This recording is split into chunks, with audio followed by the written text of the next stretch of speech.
ፊትን መታጠብና ጥርስ መቦረሽ ጽዳት የሚጠብቃለሁ ለማለት በቂ አይደሉም። ሰላም፣ ሙኒት ነኝ። ዛሬ 10 የንጹህ ሴት የራስ አጠባበቅ ዘዴዎችን እናያለን። ተከታተሉ። የመጀመሪያው ጥርሳችንን ስንቦርሽ ታንግ ስክሬፐር መጠቀም ነው። ብዙ ጊዜ ጥርሳችንን ስናጠዳ ምላሳችን ላይ የሚጠራቀመው ባክቴሪያ ችላ እንለዋለን። እሱም የአፍ ጠረን ከሚፈጥሩ ነገሮች ውስጥ አንዱ ነው። ስለዚህ ሁሌም ታንግ ስክሬፐር ተጠቅመን በደንብ ማጽዳት መርሳት የለብንም። ሁለተኛው እግራችንን መታጠብ። ሻወር ስንወስድ ዝም ብለን አንድ ላይ የምንታጠበውን አይደለም የምላችሁ። ቀለል ያለ ፔዲኪዩር ቤታችን ውስጥ ማድረግ እንችላለን። ለብ ያለ ውሃ ላይ ጨውና ሻምፖ ማድረግ፣ ለ10 ደቂቃ መዘፍዘፍ፣ ከዛ በእግር ማሻው ኤክስፎሊየት ማድረግ፣ ከዛ በንጹህ ውሃ መለቃለቅ፣ በመቀጠል ሎሽን ወይም ቦዲ ኦይል እግራችንን መቀባት። አለቀ። ይሄንን በሳምንት አንዴ ብናደርግ በቂ ነው። ሶስተኛው የጥፍራችንን ውስጥ ማጽዳት ነው። ብዙ ጊዜ ሰው የሚያስተውል አይመስለንም አይደል? ግን በደንብ የሚታይ ነገር ነው።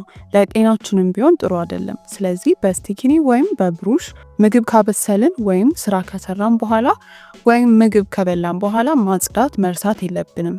አራተኛው ደግሞ ዲዮድራንት አጠቃቀማችን ነው።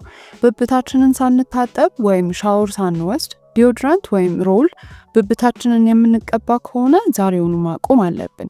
ምክንያቱም ብብታችን ሽታ የሚፈጥሩ ባክቴሪያዎች እንዲሁም ላብ ባለበት ላይ ጭራሽ ዲዮድራንት ስንቀባበት የባሰ መጥፎ ጠረን ሊሰጠን ይችላል።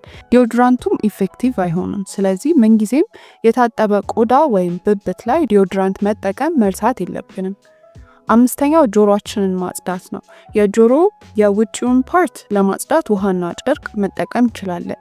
የውስጡን ለማጽዳት ግን የጆሮ ማጽጃውን ጥጡን ስንጠቀም ኢርዋክሱ ጭራሹን ወደ ውስጥ ሊገፋው ስለሚችል በሱ ማጽዳት አይመከርም። እንዲያውም ኢርዋክስ ቆሻሻና አቧራ ወደ ጆሮአችን ሰርጎ እንዳይገባ ይከላከልልናል።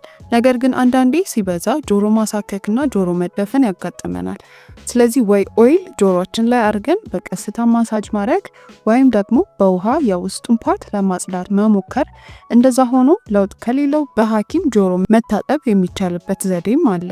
ስድስተኛ የተረከዝና የጉልበት እንዲሁም የክርን ቆዳችንን መንከባከብ። አንዳንዴ ለስላሳና ቆንጆ የፊት ቆዳ ኖሩን ተረከዝና ክርናችንን እንዲሁም ጉልበታችንን ችላ እንላቸዋለን። እነሱም ቢሆኑ የኛ አካሎች ናቸው። ለፊታችን የምንሰጠውን አቴንሽንና እንክብካቤ ለሌላው የሰውነት ቆዳችንን መስጠት አለብን። ፊታችንን ሞይስቸራይዝ እንደምናደርግ ሁሉ ጉልበታችንንና ተረከዛችንን ሞይስቸራይዝ ማድረግ መርሳት የለብንም። እንዲሁም ውጪ ስንወጣ ሰንስክሪን እንደማንረሳ ሁሉ አጭር ቲሸርቶችን የምንለብስ ከሆነ እጃችንንም ሰንስክሪን መቀባት አንርሳ።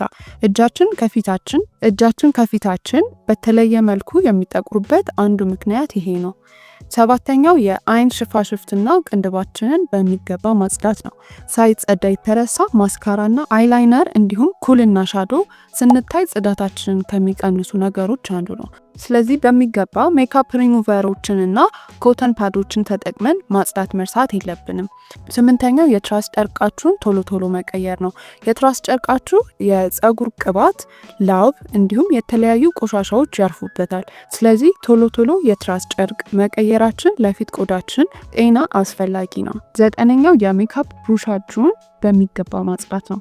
የቆሸሹ የሜካፕ ብሩሾች የሞቱ ቆዳዎችና ባክቴሪያዎችን አምቀው ይይዛሉ። ስለዚህ በሚገባ የማታጸዷቸው ከሆነ በምትጠቀሟቸው ጊዜ ቆዳችሁ ብሬክአውት ወይም ቡግር እንዲወጣባችሁ ሊያደርጉ ይችላሉ። አስረኛው የፀጉር ማበጠሪያችሁን ማጽዳት ነው። በውስጡ ብዙ ቆሻሻዎችን ስለሚይዝ ፀጉራችንን ታጥበን በቆሻሻ ማበጠሪያ የምናበጥር ከሆነ ፀጉራችንን ድጋሚ እያቆሸሽ ነው።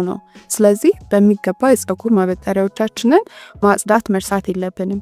የዛሬው ቪዲዮ ይህንን ይመስላል። ላይክ እና ሰብስክራይብ ማድረግ አትርሱ። እስከ መጨረሻው ቪዲዮን ያያችሁ እስኪ ኮሜንት ስር 2 ቁጥርን ኮሜንት አድርጉልኝ። አመሰግናለሁ።